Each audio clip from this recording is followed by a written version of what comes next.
Budoia, comune della Pedemontana pordenonese, dove ancora le tradizioni restano vive e come limpida acqua di risorgiva riemergono dalla viva voce di testimoni come Fernando, che ancora le sentono e le vivono come un tempo.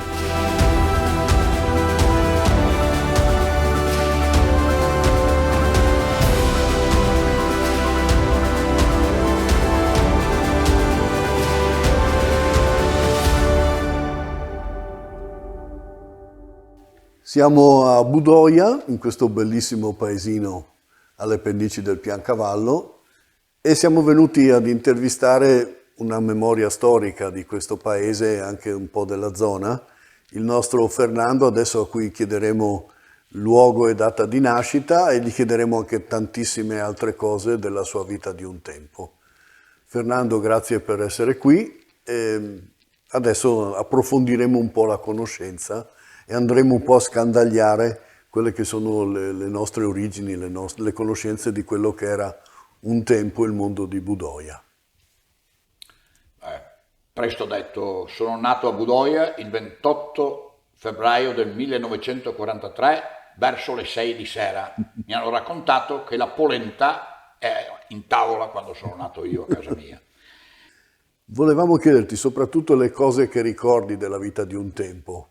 Beh, intanto la vita di un tempo era totalmente differente da quella di adesso, ma veramente la differenza è abissale. Cominciamo dalle case. Le case erano semplicissime, normalmente al piano terra avevano la cucina, la stalla, di solito in linea con la cucina, oppure con un fabbricato appena lì. In ogni caso, ogni cortile aveva il lettamaio, e quindi i profumi erano quelli, insomma, no? Le parti, diciamo, la parte notte era il primo piano, però l'accesso era sempre per una scala esterna, per cui quando pioveva si doveva andare a dormire con l'ombrello, ovviamente, no? Immaginatevi d'inverno. Naturalmente l'unico ambiente riscaldato era la stalla, parliamoci chiari, la stalla. La cucina aveva il focolare, non aveva cucine economiche o altre robe, e tantomeno il gas che non esisteva quando ero piccolo. Il focolare e veniva acceso solo per farla mangiare, che fra l'altro, da notare, specialmente d'estate, si mangiava 2 volte al giorno. Alla mattina verso le 9, o nei campi o a casa, e il pomeriggio verso le 5 e le 6. A mezzogiorno una robetta, un pezzetto di pane, una fetta di polenta, soprattutto polenta, no? Quindi era una vita anche abbastanza frugale piuttosto. Dicevo, le stanze erano fredde, le camere addirittura si andava sotto zero. Mi ricordo che per scaldarci d'inverno dovevamo mettere su c'erano delle coperte imbottite fatte con le lane di recupero, eccetera, eccetera, no? Però bisognava mettere su cappotti. Mi ricordo che addirittura avevo una vecchia mantellina ancora della prima guerra mondiale, mantellina militare, che serviva per coprirci sul letto. Comunque la stalla era un po' il salotto della casa, dove venivano anche i vicini. Mi ricordo la mia stalla, sono stato fortunato da piccolo, perché convenivano almeno altre 2 o 3 famiglie, membri di 2 o 3 famiglie vicine. E ognuno aveva qualcosa da raccontare, chi aveva la fiaba, chi aveva il racconto di guerra, che mi interessava moltissimo, perché era stato magari, aveva fatto la campagna di Russia, o la prima guerra mondiale, o roba del genere, no? Oppure anche racconti vari. Normalmente però, finché noi eravamo piccini, si evitavano i discorsi, diciamo, grassetti, no?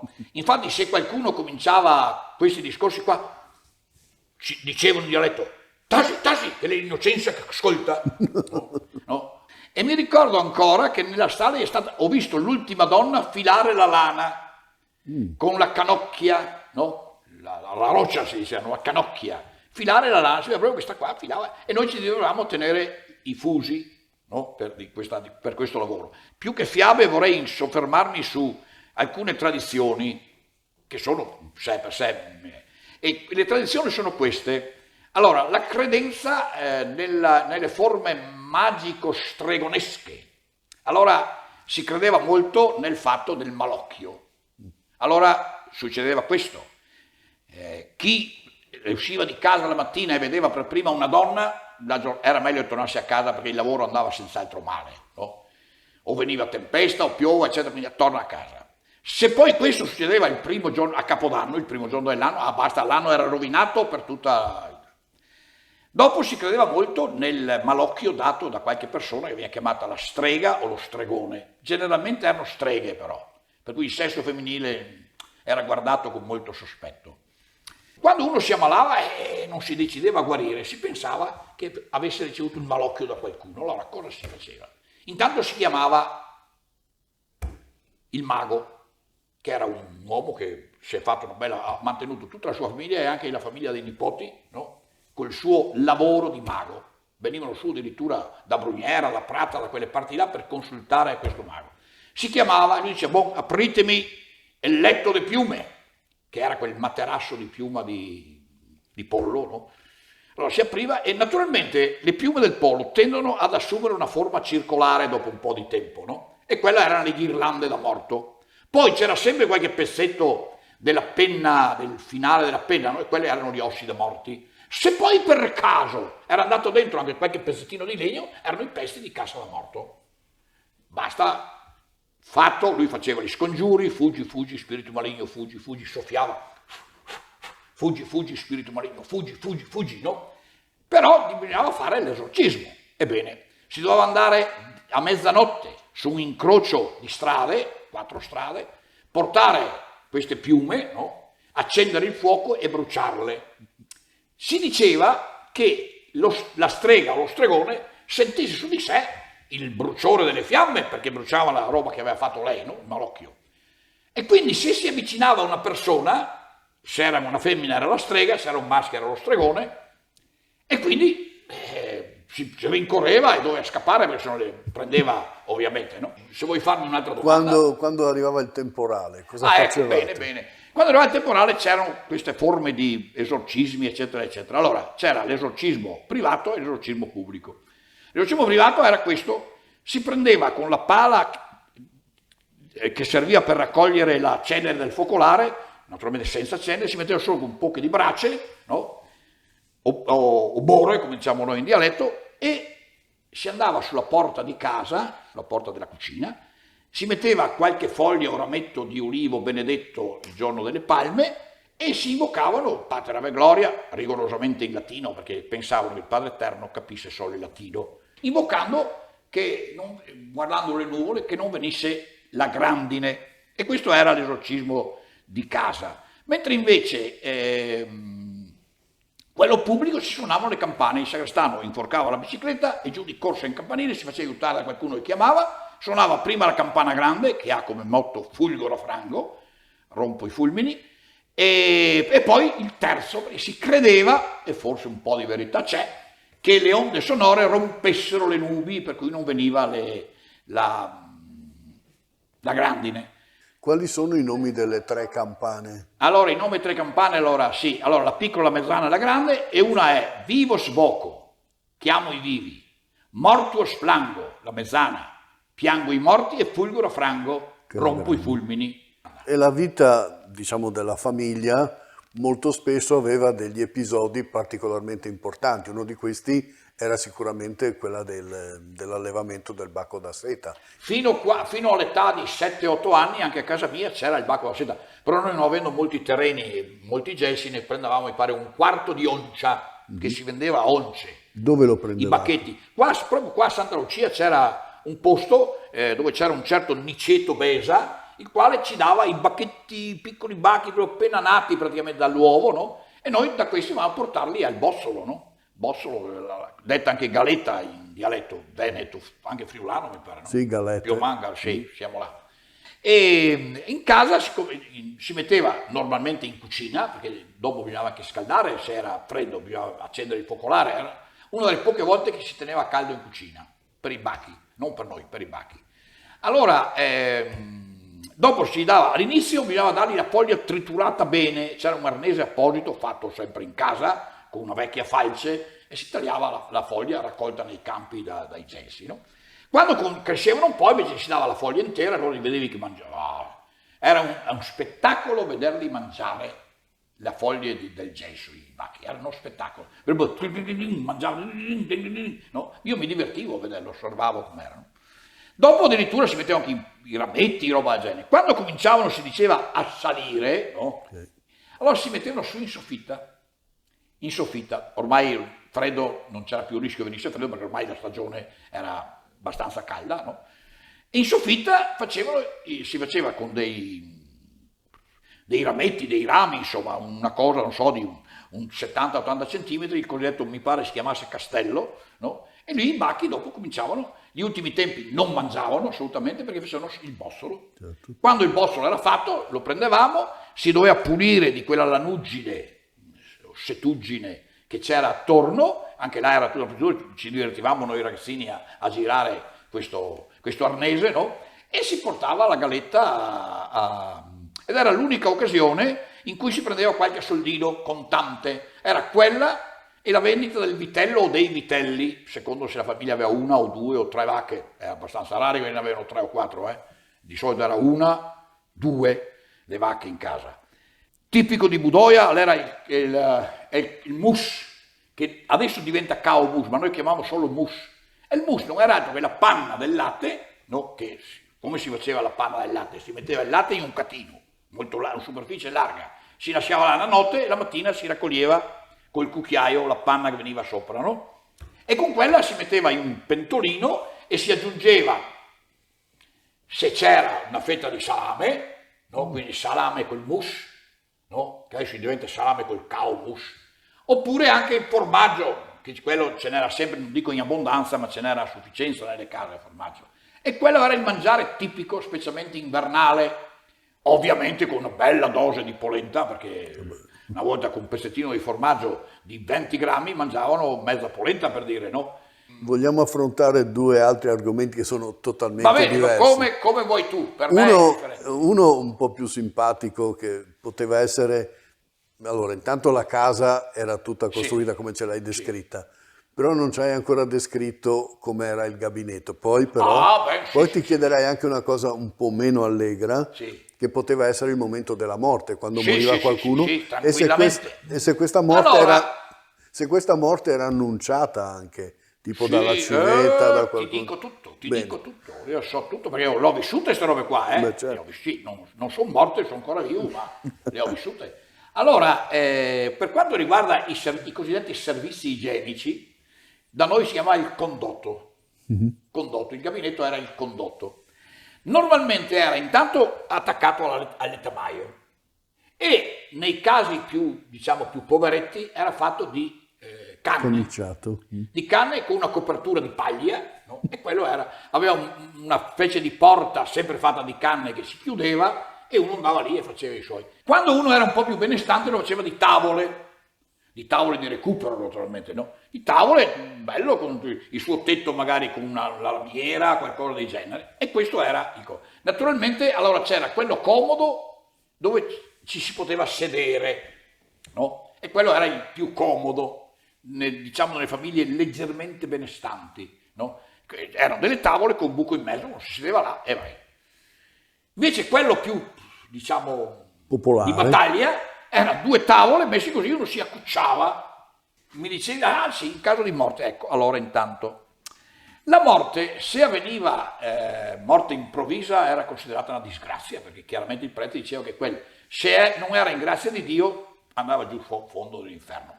Naturalmente si sperava sempre nella misericordia del Padre Eterno, per cui il funerale si faceva sempre comunque, anche in caso di morte. Però c'era la giaculatoria a subitanea et improvvisa morte libera nos domine. Però normalmente la morte avveniva per vecchiaia, che non voleva dire 80 anni, voleva dire anche 70 vecchiaie, voleva dire anche 68. E naturalmente normalmente succedeva circondato dai familiari, in casa, morivano tutti in casa. E cominciava la liturgia defuntorum, che comportava intanto la preparazione della salma. C'erano sempre dei vicini di casa che erano versati per questo lavoro, se era una donna, donne, se era un uomo, uomini, naturalmente distinzione dei sessi, dovevano lavare la salma, se era un uomo fargli anche la barba, vestirlo con i vestiti migliori. Di solito metteva su il vestito nuithal, che era il vestito con cui si erano sposati, che veniva conservato, portato raramente, quindi conservato nel comò o nel banc, che era quel cassone tipico di una volta, armadi, non si sapeva neanche cosa erano quali gli armadi. E si preparava la salma e intanto arrivava il falegname, Gigetto o Tony Bernardis o qualcuno del genere, che prendeva le misure, si faceva su misura una volta il feretro, la cassa da morto, no? Prendeva le misure e nel giro di poche ore facevano la cassa e il morto veniva messo dentro nel feretro, sempre lasciato scoperto. Nel frattempo la famiglia aveva preparato un bicchiere con acqua e sopra olio, con il galleggiante e lo stuppino, il lumino, il morto deve avere sempre un lumino acceso, no?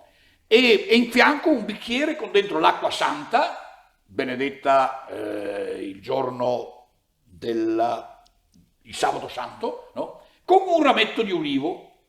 Uno che arrivava benediva il morto con l'acqua santa e diceva le preghiere, tanto la sera, allora moriva, mettiamo la mattina, la sera o il pomeriggio, la sera c'era la cosiddetta viegla o veglia per il morto. Si riunivano i vicini di casa e un rosario dietro a quell'altro. La mattina dopo c'era il funerale che veniva fatto sempre a feretro, a cassa aperta.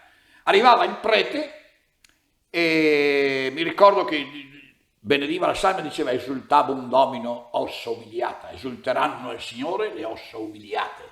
Poi in processione dalla casa del morto si andava in chiesa, e mi ricordo che era una processione abbastanza complessa, perché intanto gli uomini davanti e le donne dietro, questa era la regola, e si andava in chiesa, non sempre c'era la messa, anzi quasi mai, perché una volta si poteva dire messa, i preti potevano dire messa solo la mattina, il pomeriggio non esisteva la messa del pomeriggio, per cui normalmente il funerale in chiesa si recitava il vespro da morto.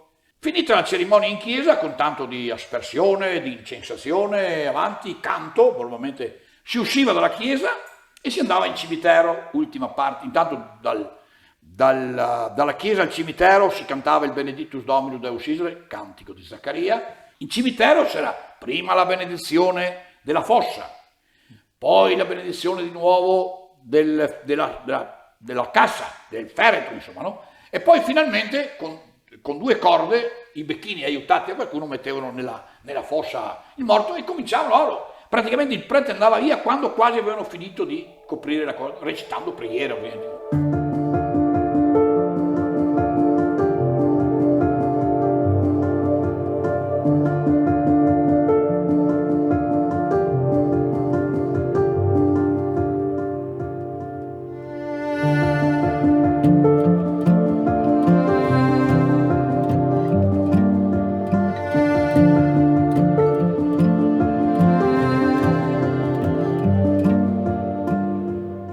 Il catechismo è 40 giorni dopo la Pasqua e una volta veniva celebrata il giovedì ed era festa di precetto per la Chiesa e festa civile anche per lo Stato, no?